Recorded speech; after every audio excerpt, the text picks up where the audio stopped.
დღე მოვუწყებლობთ გაზაფხულის ქუჩის სტუდიიდან. მე გახლავართ გურამ ნიკოლაშვილი. დღეს ორშაბათია, 17 მარტი და ვაგრძელებთ ჩვეუადღის პოლიტიკის მეორე სეზონს. 14 საათი და 10 წუთია თბილისის დროით. ჩვენი სეზონის ფოკუსში მოქცეულია მე-11 მოწვევის პარლამენტი და მასთან დაკავშირებული აქტივობები, თუმცა დღეს ჩვენი სტუმარი იქნება კულტურის მინისტრის მოადგილე ბექა დავითულიანი. მასთან ვილაპარაკებთ დღეს ქვეყანაში მიმდინარე კულტურულ პროცესზე. ჩვენ წინა კვირის განმავლობაში ვიმყოფებოდით ლონდონში, სადაც გაიმართა წიგნის ბაზრობა და წარმოდგენილი იყო ქართული სტენდი. მეც მონაწილეობდი, იქ და იმ შტაბ-შტილებებით მოკლედ დაუბრუნდით რა და როგორ იმართება. შესაბამისად ძალიან მნიშვნელოვანია ის პოლიტიკური პროცესი, რაც ქვეყანაში მიდის და რომლის ერთ-ერთი ფრონტის ხაზიც გადის სწორედ ამ კულტურის სფეროში, კულტურის პოლიტიკაში და მას მრავალი გამოვლენა აქვს დაწყებული სტუდენტების გაფიცვიდან, დამთავრებული ეგრეთ წოდებული უკვე რაღაც მრავალთვიანი ბოიკოტით და ჩვენ მარტივად რომ შევაჯამოთ, შეიძლება ითქვას, რომ ქვეყანაში რაღაც გარკვეულმა ძალებმა, ვინც რაღაც პოლიტიკურ დღესწესრიგს ადგენს, მიიღეს გადაწყვეტილება, ყოველ შემთხვევაში ესეთი მეთოდი იქნა შემოთავაზებული, რომელიც ძალიან ისე ვთქვათ, ბევრმა ადამიანმა აიტაცა, რომ ყველა სფერო უნდა იყოს პოლიტიზირებული და პროფესიული ნიშნით უნდა დაიწყოს სამოქალაქო აქტივობა და პირველ რიგში მნიშვნელოვანია ესეთი დაუმორჩილებლობა, ბოიკოტი, ქვეყნის გაჩერება, ხელისუფლების ჩამოშლა, რაღაცების დანგრევა, მთავარია იყოს მიღწეული პოლიტიკური მიზნები, ძალიან ბუნდოვანი პერსპექტივით, მაგრამ ნებისმიერ შემთხვევაში რომ ცვლილება გამოცხადებულია არა საშუალებად, არამედ მიზნად და ყველაფერი, ანუ ნებისმიერი პროფესიული აქტივობა უნდა დაექვემდებაროს სწორედ ამ მიზანს. ანუ პირველ რიგში არის მნიშვნელოვანი რუსთაველის სცენა, გამზირი, შემდეგ არის უკვე თეატრალური სცენა, ან რაღაცა კინოგადასაღები მოედანი და ასე შემდეგ. ანუ ჩვენი ესე ვთქვათ, დისკუსიის მთავარი საგანი სწორედ ეს იქნება, აი ეს ოპოზიციური პოლიტიკა და გარკვეული პროფესიული ჯგუფები, რომლებიც ერთის მხრივ სახელმწიფო უწყებებში, სახელმწიფო ისე ვთქვათ, ბიუჯეტიდან დაფინანსებულ უწყებებში საქმიანობენ და ამავე დროს ბუნებრივია, რომ დემოკრატიულ ქვეყანაში აზრის გამოხატვის თავისუფლებაც გააჩნიათ და აი ამ უფლების გამო ისინი რაღაცნაირად თავის აქტივობას უქვემდებარებენ ამ ოპოზიციური ელექტორატის მოთხოვნებს თუ საქმიანობას.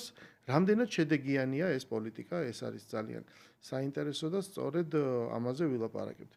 მოკლედ დავიწყოთ ეს არა მოუყვები იქ რა ხდებოდა რეალურად ლონდონში და მანამდე კიდე ბერლინში და კიდე რა მოხდება პარიზში და კიდე სხვადასხვა პლატფორმებზე. აქედანაც გასული კვირის განმავლობაში იყო რაღაც სიახლეები, რაც ეხებოდა რაღაც გაფიცულ სტუდენტებს და ასე შემდეგ. ბექა, ანუ ეხა უკვე რამდენიმე თვე გავიდა, რაც კულტურის სამინისტროში გადახვედი პარლამენტიდან. ანუ როგორ აფასებ ამ სიტუაციას, იმიტომ რომ ეს პროტესტი თქვათ, რაც მოყვა არჩევნებს 26 ოქტომბრის მერე და უკვე პარლამენტის ნაცვლად გააგრძელეს სამინისტროში მუშაობა, აიქიდან დანახული როგორი არის აი ეს პოლიტიკური პროცესი. დაახლოებით მსგავსი, როგორიც არსებითად პოლიტიკური პროცესია, ანუ ერთის მხრივ ჩვენ ხედავთ, რომ აგრძელებს სახელმწიფო ყველა მიმართულებით მუშაობას, მეორეს მხრივ ხედავთ ჯგუფებს, რომლებიც ამბობენ, რომ არ არის ეხლა საქმის კეთების დრო და ყველა დონეზე სადაც ხელი მიუწვდებათ, მათ უნდა ასე ვთქვათ, ხელი შეუშალონ ფუნქციონირებას სახელმწიფოსით, ყველა დარგის ვისაც სად მიუწვდება ხელი. რაც შეეხება კულტურას კონკრეტულად ამ სფეროში მოღვაწე ადამიანები უბრალოდ უფრო მეტად ჩანან, ვიდრე შეიძლება რაღაც გარკვეულ ისეთ სეგმენტებში, რომელთაც წვდომა არ აქვთ ეთერებზე, არ აქვთ ცნობადობა ასე შემდეგ, უფრო ჟღერადია მათი. ამიტომ ჩანს მეტად ვიდრე ჩანს სხვა დარგებში ეს პრობლემები და საკითხები. ესეთი ტიპის გაფიცვა ვერც ნახეთ რაღაც ბიზნესის მოწოდება. გაფიცვას ვერც აქ ვერ ნახავთ. მაგრამ ნახე აღქმაში უფრო ითვლება, რომ აი თითქოს რაღაც თეატრის დასები გაიფიცნენ, ვიღაცები გაიფიცნენ. მოდით ახლა რამდენიმე შრეთ დავუყოთ. პირველი, რაც შეეხება გაფიცვას, არავინ კულტურის სფეროში, ვისაც სახელმწიფოსთან კავშირი აქვს, არ გაფიცვა. გაფიცვას აქვს თავისი კანონით დადგენილი წესი და არც ერთ სიფს არ დაუფიქსირებია თავის სამართლებრივი პოზიცია, რომ ის იფიცება. ისინიც კი ვინც ამბობენ, რომ არიან გაფიცულები და ასე შემდეგ, სამართლებრივად ისინი არ გაფიცულან, სახელმწიფო დაფინანსებას იღებდნენ უწყვეტად და ამავდროულად არ ასრულებდნენ მათზე დაკისრებულ მოვალეობას, რისთვისაც სახელმწიფო უხდის ხელფას და ეს ერთი კითხვის ნიშანი. მეორე, ისინი ვინც ამბობენ მაგალითად, რომ ბოიკოტში არიან, არ ვიცი, ამბობენ, რომ ბოიკოტში არიან, ამავდროულად ითხოვენ ან დაფინანსების გაგრძელებას რაღაც ნაწილში, რაშიც მანამდე თანამშრომლობდნენ სახელმწიფოსთან, ან რაღაცა სხვა ტიპის უკუკავშირს სახელმწიფო უწყებების მხრიდან, რაც ბოიკოტი, როცა უნდათ ბოიკოტში მაშინ არიან, როცა უნდათ არ არიან. მაგალითად, რაც შეეხება გამომცემლებს, აქაც სასაცილო მდგომარეობა, ვიღაცები, ვინც ამბობენ, რომ კულტურის სამინისტროსთან არის თანამშრომლებენ, არიან ასეთები. არ თანამშრომლობენ პირობითად მწერალთა სახლთან და ვითომ არიან გაფიცულები და ბოიკოტში მყოფები და ასე შემდეგ, იმიტომ რომ ბიუჯეტი მწერალთა სახლის ამ თვალსაზრისით არის დაბალი და განათლების სამინისტროს ბიუჯეტი, სადაც დიდი ფულის შოვნა შეუძლიათ უხეშად რომ ვთქვათ, იმათთან პრობლემა არ აქვს და თანამშრომლობენ. სახელმწიფოების დაბეჭდვაზე. კი ბატონო, სადაც ძირითადი მათი შემოსავლები. ამიტომ მესმის მათი სამოქალაქო პოზიცია და გამოხატვა, მაგრამ ბოიკოტს და გაფიცვას რაც შეეხება, ეს არ არის ბოიკოტი და გაფიცვა, ეს არის სადაც უნდათ იქ ბოიკოტს და გაფიცვას არქმევენ და სადაც არ აწყობთ, არ არქმევენ დაახლოებით ესეთი მდგომარეობა. შეიძლება ახლა იყვნენ ცალკეული ადამიანები, ვინც რეალურად ყოველგვარ თანამშრომლობაზე უარს ამბობს, მაგრამ ჯამურად და მასობრივად ეს ასე არ არის. თუმცა, პოზიციონირებაში და პოლიტიკური პოზიციის დაფიქსირებაში ესე მეტყველები. ამაშია საქმე, ჩვენ პრობლემა არ გვაქვს, ეს მათი უფლებაა. ჩვენ ხელმძღვანელობთ კანონით, ჩვენ ვაკეთებთ ჩვენს საქმეს და ეს საქმე არ შეფერხებულა არც ერთი დღით. მიმდინარეობს მუშაობა, ყველა სახელმწიფო ორგანიზაცია აკეთებს თავის გასაკეთებელს, მათ შორის კულტურის დარგში. დაფინანსება აქვთ, კონკურსები ცხადდება და ასე შემდეგ. პრობლემა არ არის, მათ თუ უნდათ მიიღებენ მონაწილეობას და ითანამშრომლებენ სახელმწიფოსთან, თუ არ უნდათ მიიღებენ სხვები. პროდუქტი მაინც შეიქმნება. ერთი უცნაურობა ის არის, რაშიც ჩანს, რომ გადაჭარბებულია შეფასებაში, როგორც მინიმუმ მათი პოზიცია, რომ რა ვიცი ხო რა ვთქვა, ხელოვნების მოღვაწეები სპექტაკლებს იღებდნენ და გამოსცემდნენ თავის ნაწარმოებებს ნამდვილი რუსული ოკუპაციის პირობებში და საბჭოთა პირობებში დგავდნენ და იღებდნენ ფილმებს, ხო და რა ვიცი, იმ პირობებში თუ შეიძლებოდა შენი სათქმელის ხელოვნების გზით თქმა, ეხლა რატო არ შეიძლება მეორე საკითხია, თუმცა მათი ნება, ეხლა რა გითხრათ. თუ არ სურთ, ნუ მიიღებენ მონაწილეობას, თუმცა ვამბობ, რომ ეს არის ყველაფერში ნაწილობრივი. რაღაცაში, რაშიც ჭირდებათ, ითხოვენ, ასე ვთქვათ, სახელმწიფო სახსრებს, ასე შემდეგ, რაშიც არ ჭირდებათ და რაც არ უღირთ, არ ითხოვენ. ეხლა არის ეს მდგომარეობა. ვიღაცა ერთეული ადამიანი შეიძლება არსებობდეს, ვინც არ თანამშრომლობს. მასობრივად ასე არ არის. იცი ის რა მაგალითი რაც ახლა მოიყვანე, ჩვენ როცა ვიყავით წასული ბერლინში, დამირეკა ერთ-ერთი ინტერნეტი გამომცემლობის ჟურნალისტი, რომელსაც თქვა რომ ამავე დროს კინომცოდნე ვარო და ასე თქვა რომ თუნდაც არსებობს 500, არ ვიცი ეს რეჟისორია 500-ვე თუ კინოს მუშაკი, ყოველ შემთხვევაში ადამიანი კინემატოგრაფის მუშაკი, რომელიც თურმე არის გაფიცული და რატო ხართ მეტი გაფიცული, ანუ ამდენი ხანი კინოსმენია, მაგრამ დეტალები არის თქო და ანუ აპროტესტებდო, იმიტომ რომ იქ დანიშნვა კინოცენტრის დირექტორის რაღაც წესი შეიცვალა, ანუ ჩვენ ვინც გვინდა ის კი, ჩვენ ვინც გინდა ის კი არ არის, არამედ აი ესე გვინიშნავენ და ამავე დროს არის ცენზურა კინოში და მე ზუსტად ეგ მაგალითი ვთხარი რომ მთელი ქართული ფილმის ისტორია იწყება საბჭოთა კავშირიდან პრაქტიკულად რა იმას არ ვთვლი ახლა.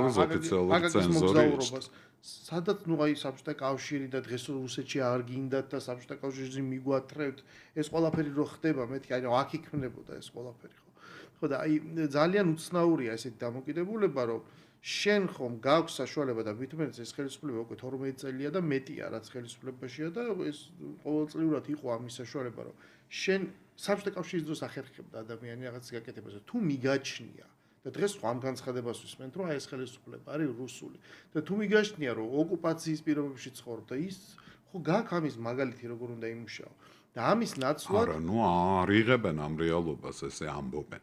ერთი ილუზიაში შესულა, რომ ვითომ რაღაცა კოლაბორაციაში ხელისუფლება ვითომ ოკუპანტთან, ესეთი ილუზია მესიჯი შექმნეს. მე ამ ილუზიაში ალბათ თავისთავად ვიღაცებმა დააჯერეს და ვიღაცები თავისთავად ატყუებენ, ამ ხალხს ატყუებენ და ვითომ ამის გამო არ თანამშრომლობენ. მე საბჭოთა კავშირის დროინდელი პირობების გაზიარება არ სურდა, ეს ბუნებრივია, არც მე მენდომებოდა იგივე პირობებში წარმომედგინა ჩემი თავი, თუმცა გვაქვს მაგალითი კი, როცა იქ შედევრი იქნებოდა იმ პირობებში. ახლა მთავარი მანდეგა არ არის, მთავარი სხვა რამეა. რო ამბობენ, რომ რაღაც წესი შეიცვალა, არ ვიცი მაგას ვინ ამბობს, არავითარი წესი არ შეცვლილა. მაგალითად კინოცენტრი როცა შეიქმნა და მინისტრი ნიშნავდა პირდაპირ წესით ხელმძღვანელს, ზუსტად იგივე წესს მივყვებით, უბრალოდ ერთ დღესაც გადაწყვიტეს, რომ მათ აღარ უნდათ, რომ ამ ხელისუფლების პირობებში ინიშნებოდეს სახელმწიფო ინსტიტუციის ხელმძღვანელი სახელმწიფოს მიერ. და მოიგონეს, რომ არა, ის ჩვენ უნდა ავირჩიოთ და მან უნდა გაკარგოს ისე, როგორც ჩვენ გვინდა სახელმწიფოს ფული. გავიგე, მაგრამ სახელმწიფოს წინაშე ანგარიშვალდებულება აქვს ხელმძღვანელს სახელმწიფო უწყებისას და ამ ანგარიშვალდებულების და პასუხისმგებლობის ფარდობით ინიშნება, ხო? რომ ძირჩეოდეს ამის გათვალისწინებით იქნება და ეხლა ჩვენ გვინდა შენ მარტო ფული ჩადე და არ ჩაიხედო როგორ ფინანსდება, როგორ იხარჯება ეს სახსრები და ასე შემდეგ, ეგრე არ არის ხო სახელმწიფო აფინანსებს, სახელმწიფო აგებს პასუხს იმაზე, რომ კანონის მიერად აფინანსებს და მერე კანონის მიერად იხარჯება.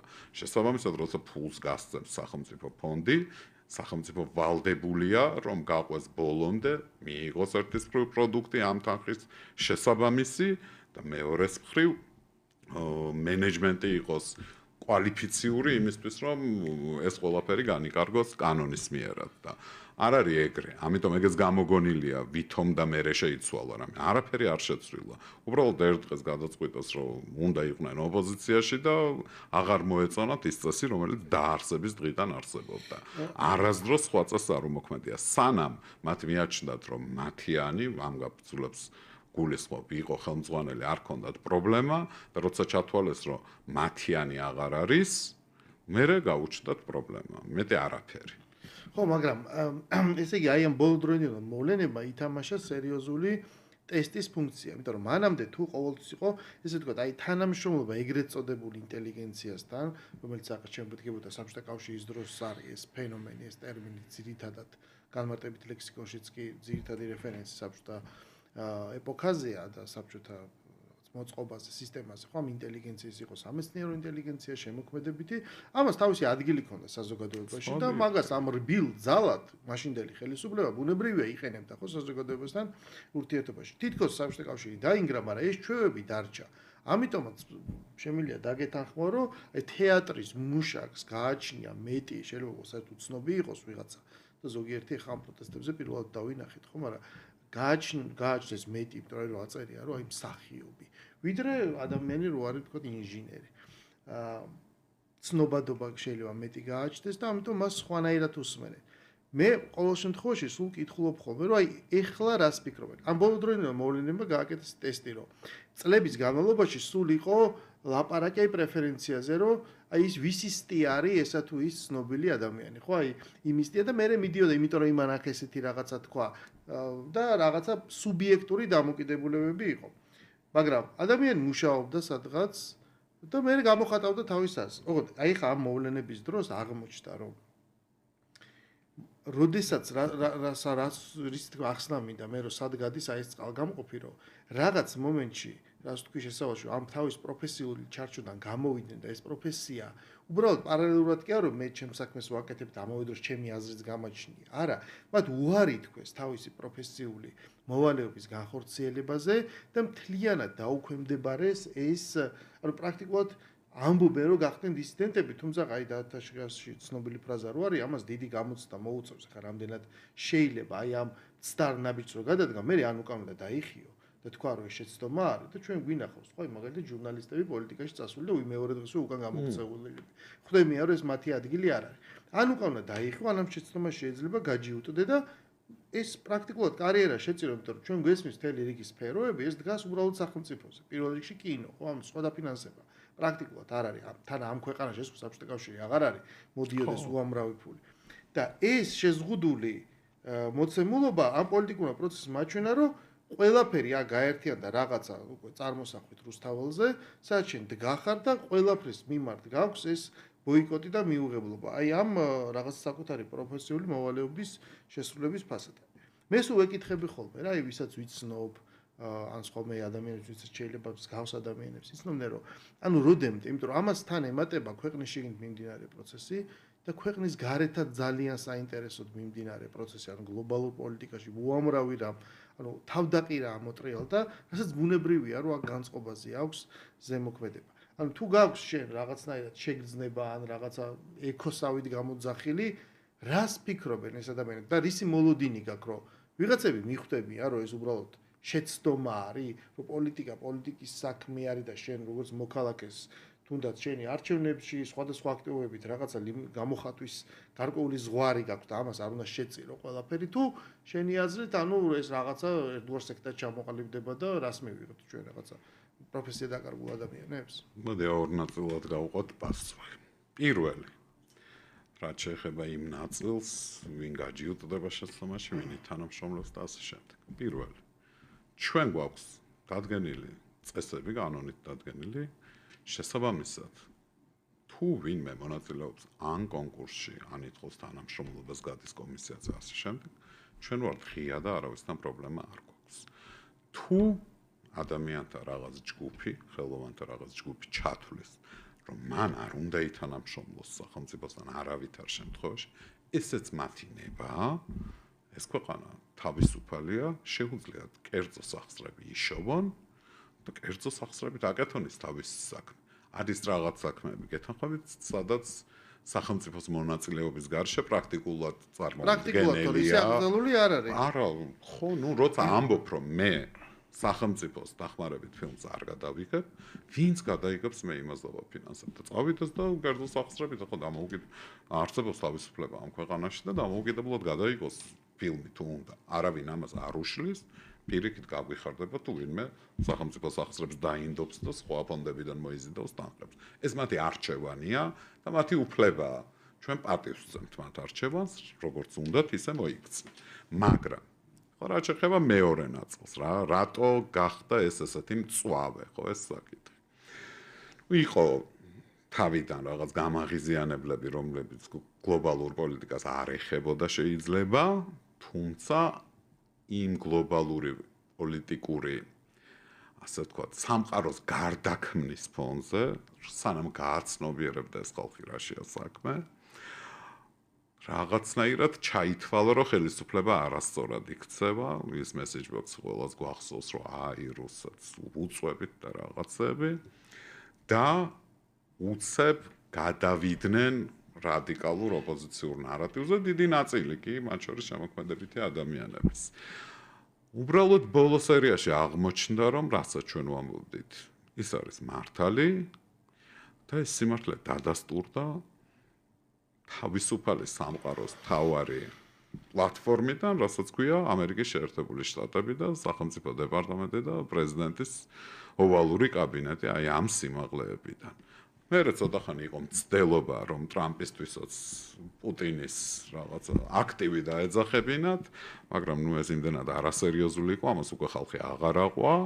ჩვენ ვხედავთ, რომ თელს სოფლიოში პრაქტიკულად დარწმუნებული ვარ ევროპაში ძალიან მალე აისახება უკვე ნაწილობრივ ისახება ის ცვლილებები, რაც მოხდა ამერიკის შეერთებულ შტატებში. ჩვენ მანამდე ვამბობდით, რომ ეს ყველაფერი ესე იყო და ნელ-ნელა ევროპაც გადმოვა ჩემი აზრით ამ რელსებზე. და როცა ეს ესე მოხდება, აღმოჩნდება, რომ ამ რეალობაში მოუწევთ გზის გაკვლევა მათ შორის ამ პროფესიის ადამიანებსაც, რომლებიც ხელოვნებას ქმნიან და ბევრი მათგანი დარწმუნებული ვარ უკვე მიხვდა კიდეც. და ვინც ვერ მიხვდა, ისინიც ადრე თუ გვიან მიხვდებიან და ვინც ვერასდროს ვერ მიხვდება, ის დარჩება თავის სრულ რწმენაში და ეგ იქნება. ხო, ანუ რაც შეეხება საგარეო ფაქტორებს, ძალიან საინტერესო მონაკვეთში ვცხოვრობთ ახლა ჩვენ, ხო? იმიტომ რომ ჩვენ მაგალითად ეს ყოველდღიურად და ყოველკვირეულად იცვლება ეს გარემო და თებერვალში როცა ვიყავით ბერლინში, გამოჩნდა რაღაცა ერთგვარი ალტერნატიული ჯგუფი, ხო, რომ თავისთვის ჩავიდნენ რაღაც სტენდი აიღეს, რაღაც ეს ხეებზე ფილმი აჩვენეს, შეიკრიბნენ ერთმანეთში, მოაწყვეს ურთიერთშორისი დისკუსია და რაღაცა ესე ილაპარაკეს. გავიდა კიდე ერთი თუ ახლა ვიყავით ლონდონში და ჩვენ ვნახეთ იქ ერთკაციანი პროტესტი. ოღონდ ეს ერთი ადამიანი შეიძლება იყო აბსოლუტურად ექსტრემისტული განწყობით, მოიყენა 5 ვანდილოსანი, რომელსაც დააკავებინა ეს პლაკატები და რომელსაც განახორციელა ეს მე ჩემი თვალით ვნახე და ანუ პირველ წყარო არ ამის როგორ განახორციელა შანტაჟი პრაქტიკულად მათ შორის ბრიტანეთში არსებულ ქართველოლოგზე ძალიან ცნობილ და პატივსაცემ მეცნიერზე, რომელსაც პრაქტიკულად მან შეუზღუდა იმის საშუალება, რომ ადამიანი რომელსაც სურდა და რომელიც მიუხედავად იმისა, რომ ჩვენ წინასწარ ვიცოდით, რომ თქვა რომ იცი ამ სიტუაციაში მე ამ ჯილდოს ვერ მივიღებ, ჩვენ ვთქვით რომ იცი ჩვენ გაძლევთ ახლა თავისუფალი ხარ მოწვეული ხართ პატივსაცემ და მაინც მოვიდა აქ და შემდეგ ნუ მაინც იმიტომ რომ ეს მე ეს ჯილდო ვერ მიიღო და ძალიან ისეთი თბილი და საინტერესო გამოსვლა ჰქონდა შეხვედრაზე ბრიტანეთის აზიურ საზოგადოებაში მე მისმა ცოლმა სასწრაფოდ წავიდა და ანგარიში ჩააბარო აი ყველაფერი ესე მოხდა რომ არ გაგრძელებული იყო შემდეგ ეს შანტაჟი იმიტომ რომ იქ ადამიანები ესე მუშაობენ და ის მსგავსი რამ არ ხორცელდება ეს პროტესტი დავიდა იქ რუსთაველზე დავიდა 200 ადამიანამდე იქ დავიდა ეს ერთ ადამიანამდე ეს ერთი კაცია რომელიც რა თქმა უნდა თავარი არის ეს ერთი პერსონაჟი შემდეგ მედიის მიერ უნდა მოხდეს ამის რაღაცა გაბერვა არტიკულაცია რომ აი თურმე ეს არის საზოგადოებრივი აზრი აი ეს სქემა, ეხლა ეს რის მაგალითად მოვყავს, ეს არის სქემა, როცა უკვირთ ხოლმე, როცა ეუბნებით, რომ როგორ ჩვენ ხო ადამიანები არიან, რომელიც მუშაობენ, როგორ ვთქვა, დონორი ორგანიზაციების მიერ დაფუძნებულ მედია ორგანიზაციებში, ან მედია ორგანიზაციებში, რომელიც პირდაპირ არის უცხოეთის ქვეყნებში მიბმული, მაგრამ პოზიცია რა არის, ხალხი იძახის, რომ ჩვენ სარგებლობთ სიტყვის თავისუფლების ჟურნალისტური მიუკერძოებლობით ვართ ობიექტურები, ჩვენ ვიძახით რაღაცა ვაშუქებთ რეალობას და რა არანაირი დღის წესრიგი სხვა ამის მიღმა არ დგას. და ეს მექანიზმები სწორედ აჩვენებს იმას, როგორ შეიძლება იყოს ტენდენციური, იმიტომ რომ ელემენტარულად თუ ადამიანი გადაშლის ნებისმიერ, არც პროპაგანდის სახელმძღვანელოები არსებობს, არ კეთდება პროპაგანდა სიმართლის გარეშე რა.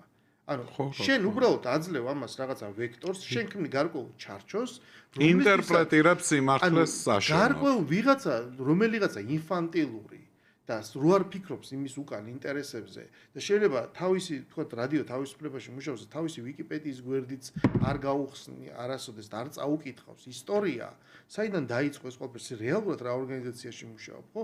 იმიტომ რომ ის არავინ არ ზღუდავს მის თავისუფლებას. ეხლა ბუნებრივია, მეც არავინ არ მზღუდავს აქ, მაგრამ აქ მე ჩემი შეხედულებები. ხოლმე შეიძლება დამეკავშირდეს რაღაცა ორგანიზაციას, მითხოს ისა მე მომწონს შენ როგორი შეხედულებებიც გაქვს. და მოდი აქ იმუშავე ამის ფასად, მაგრამ მე ხუნდა ხვდებოდი რომ რახანის მე ამაში ფულს მიხდის, ესე იგი მას ესჭირდება და რას ეფუძნება. ამიტომ ინფანტილიზმი ნიშნავს იმას, რომ ადამიანებმა დაიჯერეს, რომ არსებობს რაღაცა საერთაშორისო გარკვეული სიკეთე, ღირებულებები, რომელსაც ისინი უბრალოდ ესე უანგაროდ ემსახურებიან და რაღაც გარკვეულ სიკეთეს თესავენ. მივიღეთ რელიგიური განცდა, ხო, რაღაც ქრისტიანობას ეს მომენტი ქონდა, რომ ისინი არა მარტო უანგაროდ შენს ღვთის სიტყვას ქადაგებ, არამედ ამის გამო ხალხი იხოცებოდა, ეწამებოდა და აი ეს რელიგიური პასტოსი ჩვენ მივიღეთ საერთაშორისო ურთიერთობებში, ქვეყნებს შორის ურთიერთობებში, რომლის ისტორიაც ეს ხო დამალული არ არის, როცა ამაზე ფაქტორს ისე ყოველდღიურად ჟურნალისტი შენ გეუბნება, რომ არა მე ხო მიუკერძოებელი ვარ და პირდაპირ ღია წყაროში წერია, რომ ეს დააფუძნა 1959 წელს ცენტრალურმა სადაზვერვო სააგენტომ ფინანსდებოდა პირდაპირ იქიდან მე 72-ში ეს სკანდალი გასკდა, შემდეგ გადაიტანეს კონგრესის დაფინანსება, ამ ყველაფერს თავისი ისტორია აქვს. ანუ ამერიკის ხმა ქვია. ამერიკის. ამას ხო არ ქვია ჭეშმარიტების ხმა. მე რო ვქო რადიო თავისუფლება, ევროპის განთავისუფლება იყო თავიდან მე შეიცვალა, მე განთავისუფლება, ანუ ლიბერი შეიცვალა ლიბერალიზმით. ეს ძალიან მოკლედ ვკითხულობ იმ ძირითად პასაჟებს, ისტორიაც ახლავს ესეთ უწყებებს. და ერთჩვენიერ დღეს დადგა მოცემულობა, როცა ამერიკაშიც განხორციელდა საარჩევნო რევოლუციაში, თუ შეიძლება ესე ითქვას და უცებ ამერიკის ახალმა ადმინისტრაციამ ამ შემთხვევაში ტრამპის ხელმძღვანელობით თქვა, რომ მე როგორც დიდმა კორპორაციამ და მე დღეს აი ამ ინსტრუმენტები აღარ ჭირდება. ანუ ცივი ომის პერიოდმა და პოსტ ცივი ომის პერიოდმა ამოწურა თავისი თავი. მე აღარ მჭირდება აღარც USAID, მე აღარ მჭირდება არც შესაბამისი პრაქტიკულად USAID, ოღონდ საინფორმაციო სფეროში. აი ეს ინსტრუმენტები ჩვენ არ ვიცით რა იქნება ხვალ და აი ამაზე რო უარსამოს ეს რითი ჩანაცვლდება, მაგრამ ყველაფერს ჩანს რომ ამერიკული პოლიტიკა არის გეგმაზომიერი, თანმიმდევრული და ის რაღაცა მიმართულებით მიდის, სადამდე მივა არ ვიცით, მაგრამ ფაქტია რომ გზაში ეს ყველაფერი მთავრდება. და ეს არა მარტო ადამიანები რჩებიან ჰაერში გამოკიდებულები აქ, ვინც ზოგმა მთელი ცხოვრება იმუშავა, ეგ შეგენებული ცხოვრება. არამედ ის ფასეულობები თუ ის რაღაცა სვეტები, რაზეც იყო იდენტობის წერტილები, რაზეც აგებული იყო მათი აი ეს თვით შეგნება და იდენტობა, რომ ისინი მართალ საქმეს ემსახურებოდნენ. ეს მართალის საქმე აღმოჩნდა, რომ უბრალოდ კონკრეტული ქვეყნის ინტერესებთან იყო დაკავშირებული და ჩვენმა ბოლო არჩევნებმა გაიარა სწორედ საზოგადოების დაპირისპირების იმ ხაზზე, სადაც ორი სხვადასხვა რეალობა კონკურირებდა. ხო, ერთმანეთს ერთი იძახდა, რომ იცი, არა, ხალხო, ჩვენ ვართ საქართველო და გვაქვს ჩვენი ინტერესები და დანარჩენი არის სხვა ქვეყნის ინტერესები, რა ღირებულებაზეც არ უნდა იყოს ლაპარაკი და ისინი იძახდნენ, რომ არა, რა მნიშვნელობა აქვს, ეს უნივერსალური ღირებულებებია და ჩვენ ამისთვის ვიბრძვით. და ამ ქვეყანას ხო ხა ახსოვს ესეთი ის ჩვენთან ჩამოდიოდა კათოლიკური მისიები, მაგალითად წინა საუკუნეებში, რომლებიც იყვნენ ქრისტიანები, რომლებიც აქ რაღაცა ექიმობა იცოდნენ, ხალხს ეხმარებდნენ და ასე შემდეგ, მაგრამ ყველა ნებისმიერ მეფეს ესმოდა, რომ ეს იყო, თქვა, რომის წმინდა საყდრის წარმომადგენლები და ეს ურთიერთობა შესაბამისად ჰქონდათ და არავინ ბოლომდე ესე არ გაბრიყვდა, რომ მოდი, კარგია კათოლიციზმი და გავხდეთ კათოლიკები. აი ეს ცვლილება შენი აზრით უკვე აისახა თუ არა, ანუ გარეგნულად ვერ ვხედავთ, მაინც ჩვენ ვხედავთ ამ ხის გამო განცხადებას. თუ ხედავთ? ჩემი აზრით უკვე ვხედავთ.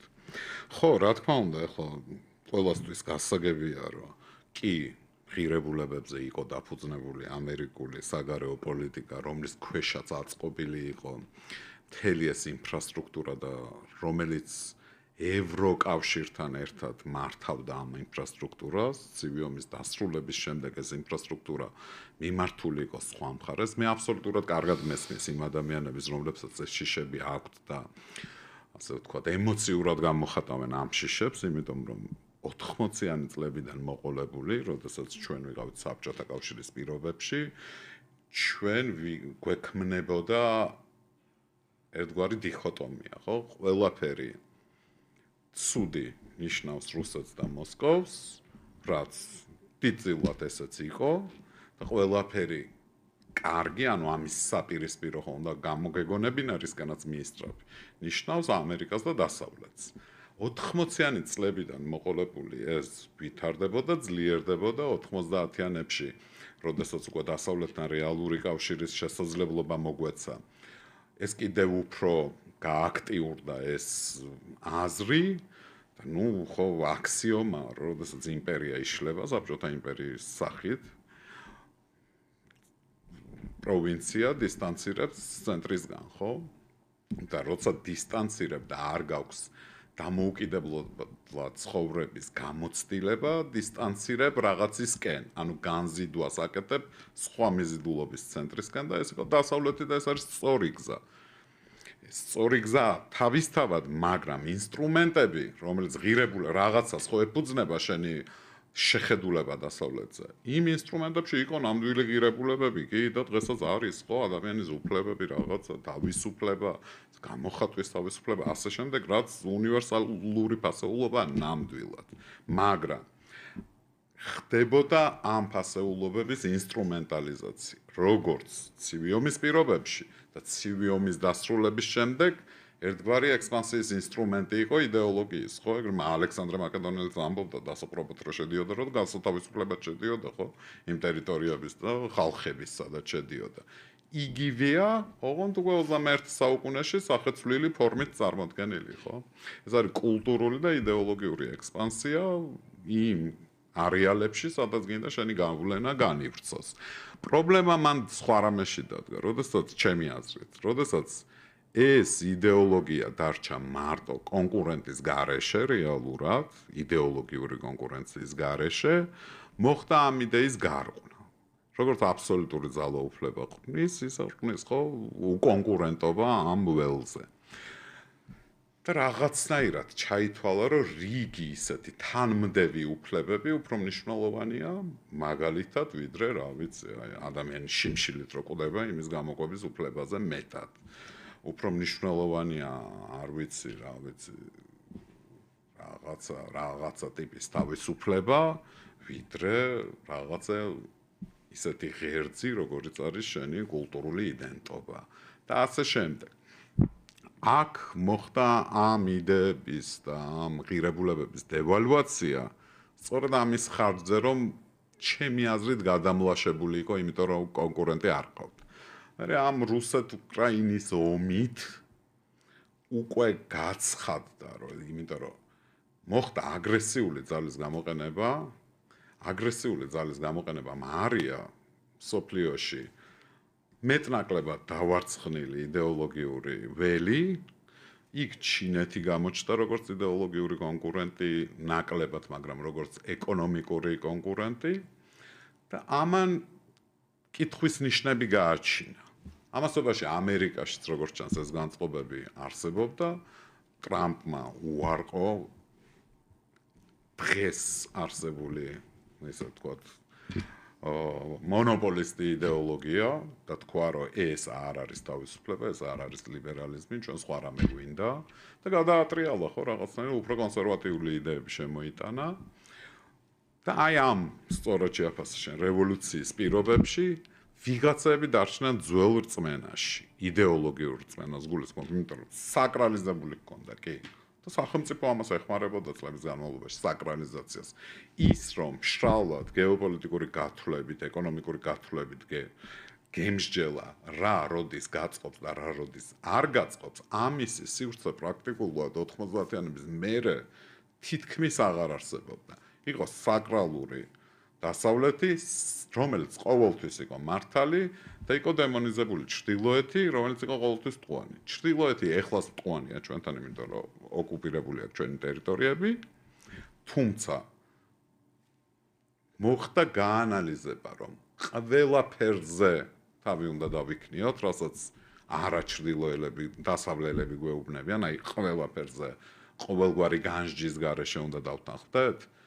ასე ვიყავით დიდხანს, მაგრამ ისეთ მომენტში და ისეთი მოთხოვნები დადგა, რომ მოგვიწია გადახედვა, ხო?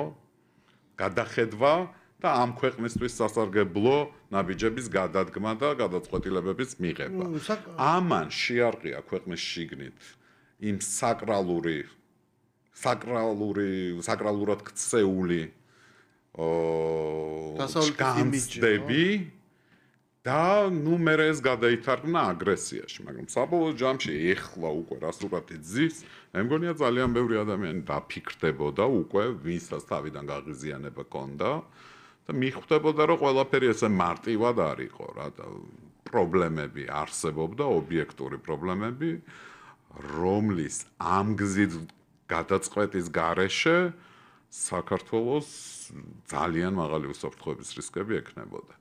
შესაბამისად, მე მგონია, რომ უკვე ტრამპის პოლიტიკა ამის გაცნობიერების შესაძლებლობას აძლევს ჩვენს მოქალაქეებს, მათ შორის მათ, ვინც აგრესიულად იყო თავიდან განწყობილი ჩვენი ნაბიჯებისადმი, როგორც ხელისუფლება. როცა ხელისუფლებამ ამ კრიზისს აი გასული წლის განმავლობაში გაუძლო, მაშინაც აი ზღვარი გადიოდა იმაზე, რომ თითქოს რახან მიაწებეს მარტივი ტექნოლოგიის გამოყენება მოხდა, ხელისუფლება მიაწებეს რუსეთს, შესაბამისად ხელისუფლების თვე იმპერია და ყველანაირი მეთოდი არის გამართლებული, მაგრამ ბრძოლის ზღვარი გადიოდა იმაზე, რომ ხელისუფლება ამბობდა, რომ ჩვენ ვაწარმოეთ ფრთხილი პოლიტიკა, რაღაცა გარკვეულ რისკებში არ შევედით, იმიტომ რომ ეს გაზდიდა პროვოკაციულ რისკს და უცებ საქართველოს შეიძლება აღმოჩენილიყო მის კარცეცხლში ხო გახვეული. და ბევრ ადამიანს ეს არ ჯეროდა, რომ არა, ეს საფრთხე ჩვენ არ გვემუქრებოდა და თითქოს ამის ინსტრუმენტი არ იყო, მაგრამ არა და ამისი ნიშნები სახეზე იყო ხო? ნიშნები ერთია, მაგრამ ჩვენს თვალწინ გათამაშდა აგერ ექსპერიმენტი, რომელშიც გამოჩნდა, რომ თურმე მთელი რიგი ჯგუფები, არასამთავრობო ორგანიზაციები, ყველას აქვს თავის წესდებაში უწერია, რას ემსახურება. ვიღაცა ემსახურება, ავიცი, მწვანე ენერგეტიკას, ვიღაცა გარემოს დაცვას, ვიღაცა სხვადასხვა მოწყვლად. არა, ვიღაცები რეალურ კარგ საქმეს აკეთებენ, მაგრამ ძირითადად მაინც რაღაცის ქვეშ არიან. ხო, თითქოს ფული ამაში ხარჯებოდა, მაგრამ უცებ აღმოჩნდა, რომ ის მთავარი ჩარჩო, როდესაც არჩევნების შემდეგ განისაზღვრა, ვარა თქვენ ხალხო ეხა აი ეს არჩევნების შედეგი არ უნდა მიიღოთ და გამოაცხადოთ გაყალბებულად, მე რა რო თუნდაც ამის რეალური მტკიცებულება არ ყოფილა. უცებ ყველა ეს ამუშავდა, ყველა ეს ძალა, საზოგადოებრივი, პირდაპირ NGO ძალა, შენ ხო ვერ ნახავ დღეს რაღაც ესეთ NGO-ს, ცნობილი NGO-ს, აი დიდი ხანია რომ სამოქალაქო საზოგადოებას გიატეცავს, რომელიც არ აპროტესტებს ამ ხელისუფლებას, ხო ყველა. უცებ აღმოჩნდა რომ ყველა დგება იქ.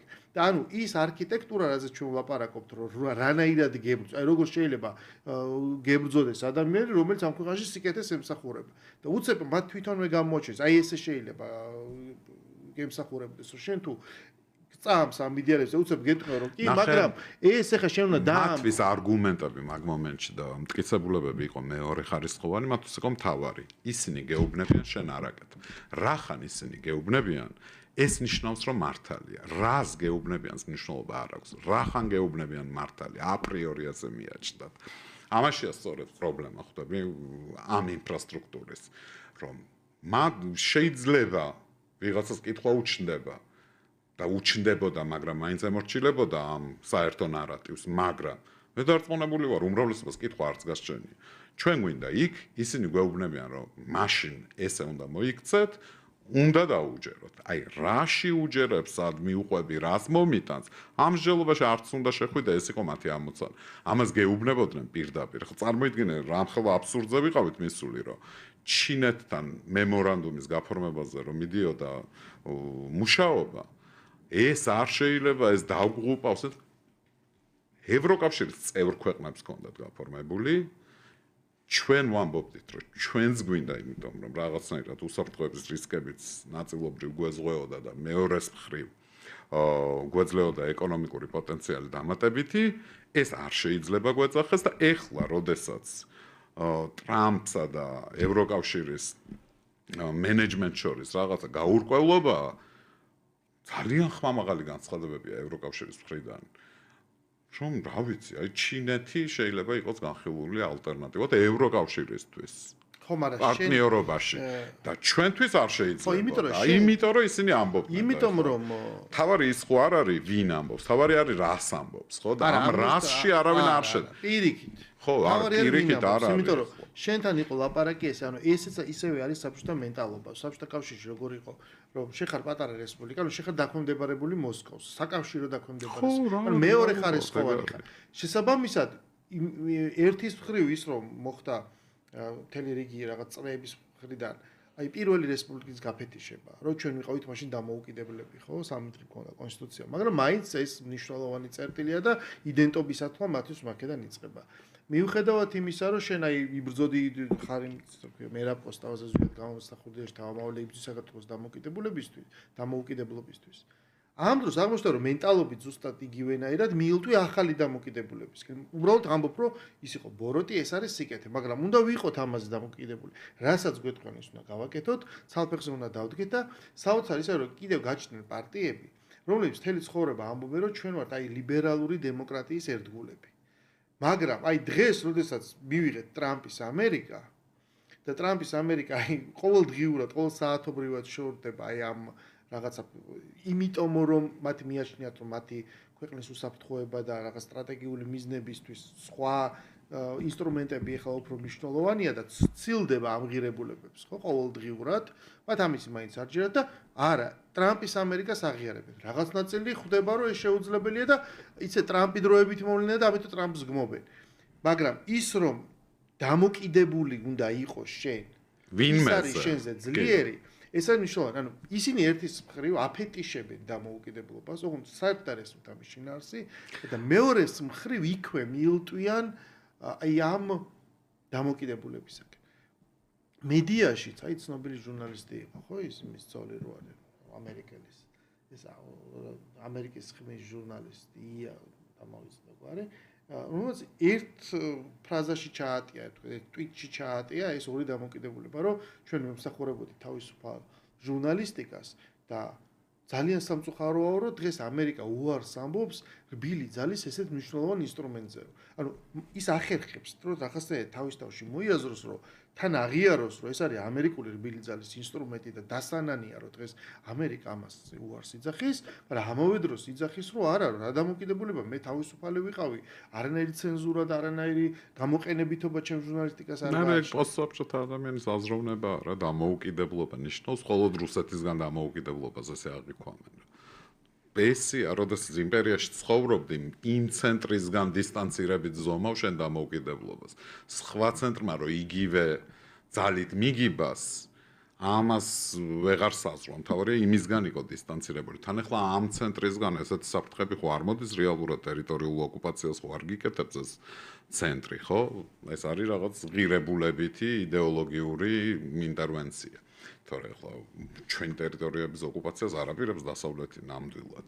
ამიტომ რაღაცნაირად გამყარებულები არიან ამ რწმენაში და იმაზე არ ფიქრობენ რისკები რამდენად შეიძლება გაგეზარდოს, რომ საერთოდ დამოუკიდებლობა დაკარგო, თუ სწორ ნაბიჯებს არ გადადგამ ვიღაცების მოთხოვნის გაუაზრებლად გატარების გამო. ამაზე ფიქრის პასუხისმგებლობას ვერ იღებენ და დამოუკიდებლობა ხო პასუხისმგებლობა ყველაფერთან ერთად. პარალელურად ხო თუ კრიტიკულად შეხედავენ, დავანებოთ ხა ამ ამერიკის შემოbrunებას თავის საერთოდ, მაგრამ ჩვენ ევროპაში ხო არაერთგვაროვანია ეს პროცესი. ჩვენ ვხედავთ, რომ იქ არსებობს თქვა უნგრეთი, რომელიც ძალიან ან პრაქტიკულად არაფერში არ უნგრეთი, რომელიც ამათი შეფასებით პუტინის მარიონეტია.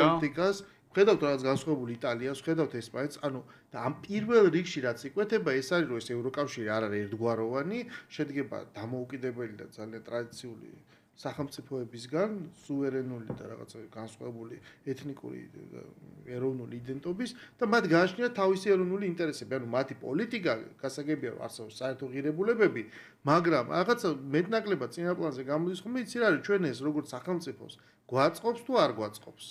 და თელ რიგ ფაქტორებთან მიმართებაში ისინი პოზიციას ესე გამოხატავენ. ნახე ერთ დაკვირვებას გეტყვი ალბათ შენს დაკვირვები ხარ. სინამდვილეში რა იდეოლოგიური პროცესებიც მიმდინარეობს ამერიკაში, ის მიმდინარეობს ევროკავშირშიც და ის დაპირისპირებაა ჩვენთანაც. უბრალოდ ეს ჩვენ პატარა სოციუმი ვართ და უფრო მწვავეთ არის გამოხატული და თან ემოციურები ვართ. თორემ რეალურად ხო ეგ არის? გაიხსენე მე-20 საუკუნის დასაწყისი, მაშინაც ხო ეგ იყო.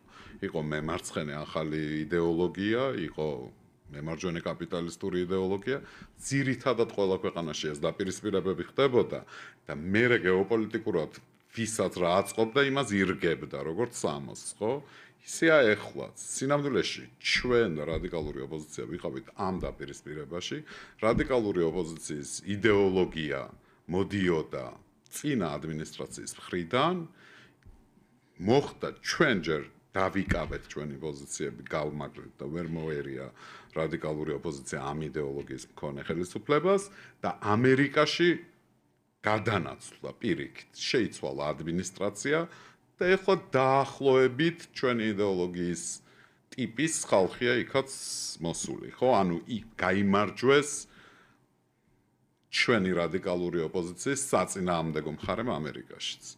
ეს ნიშნავს, რომ ამ ჩვენ ოპოზიციას ზურგი აღარ აქვს და ეს ქმედებებით ჩანს, რომ დაფინანსება უბრალოდ აღარ იქნება მთელი რიგი მიმართულებებით და მგონია, რომ ევროკავშირსაც ეს ტალღა გადაედება აუცილებლად ადრე თუ გვიან.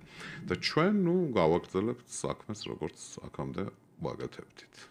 და ბოლოს რამდენიმე წუთი დაგვრჩა, ჩვენ ვხედავთ ახლა ამ პროცესს, რომ ყველაფერი მიდის უკრაინაში ამ კონფლიქტის დასრულებისკენ და აღმოჩნდა, რომ ეს ამერიკის ახალი ადმინისტრაციის ძალიან მნიშვნელოვანია. მას ჭირდება ტრამპს, რომ რაღაცნაირად აი ეს პრიზი, ესე ვთქვათ, მიიღოს რა ის დაფნა, რომ მან გააჩერა ომი, რომლის გაჩერებასაც არავინ არ აპირებდა და პირიქით იყო, არც დასასრულის გეგმა ჩანდა, როგორ უნდა დამთავრებულიყო. მაგრამ არც გაჩერებას არავინ არ აპირებდა. ახლა გაჩერებაზე ლაპარაკი მაინც დაიწყო უაზრო სისხლის ზღვრა და მას თავის რაღაც ახალ არქიტექტურაში მნიშვნელოვნად ჭირდება ამის გაჩერება. აი როგორ აისახება შენი აზრით ეს საქართველოში განწყობებზე?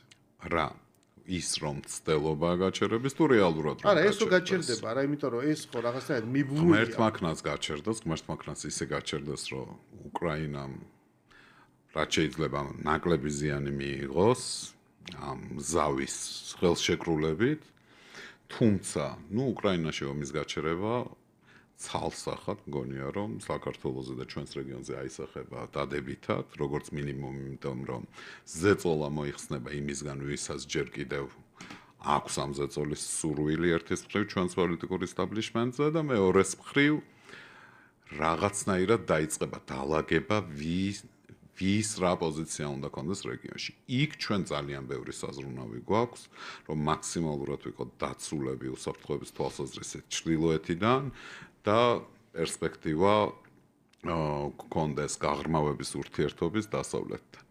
ამ თვალსაზრისით და ასევე ჩინეთთანაც გქონდეს ეკონომიკური ურთიერთობის საშუალება. ეს არის მთავარი ამოცანა, რაც რეგიონის სურათის ჩამოყალიბების პროცესში ჩვენ ხელისუფლებას აქვს გასახორციელებელი, ჩემი აზრით.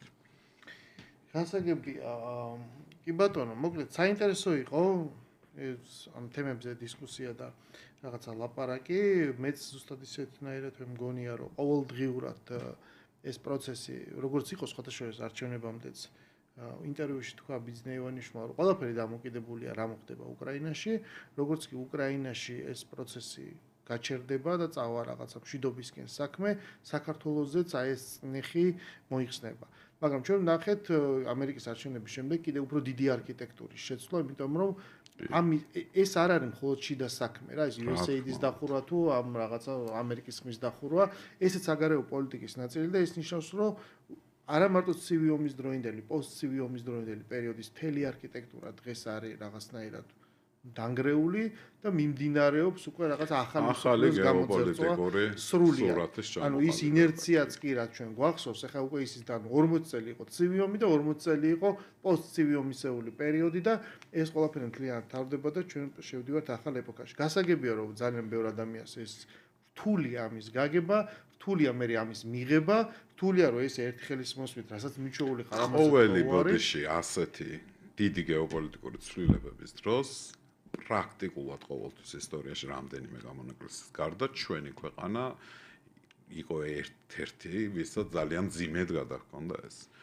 ეხლა თუ ეს პროცესი მიმდინარეობს და ჩვენ ამას ესე გადავიტანთ, როგორც გადაგვაქვს, ну, ეს იქნება ძალიან დიდი მიღწევა ჩემი. დიდი გამონაკლისი და დამსახურება ამ ხელისუფლების. მადლობა ბექა სტუმრობისთვის. ჩვენი დღევანდელი გადაცემა დასრულებულია. ეთერში დაბრუნდებით ხუთშაბათს, გემშვიდობებით.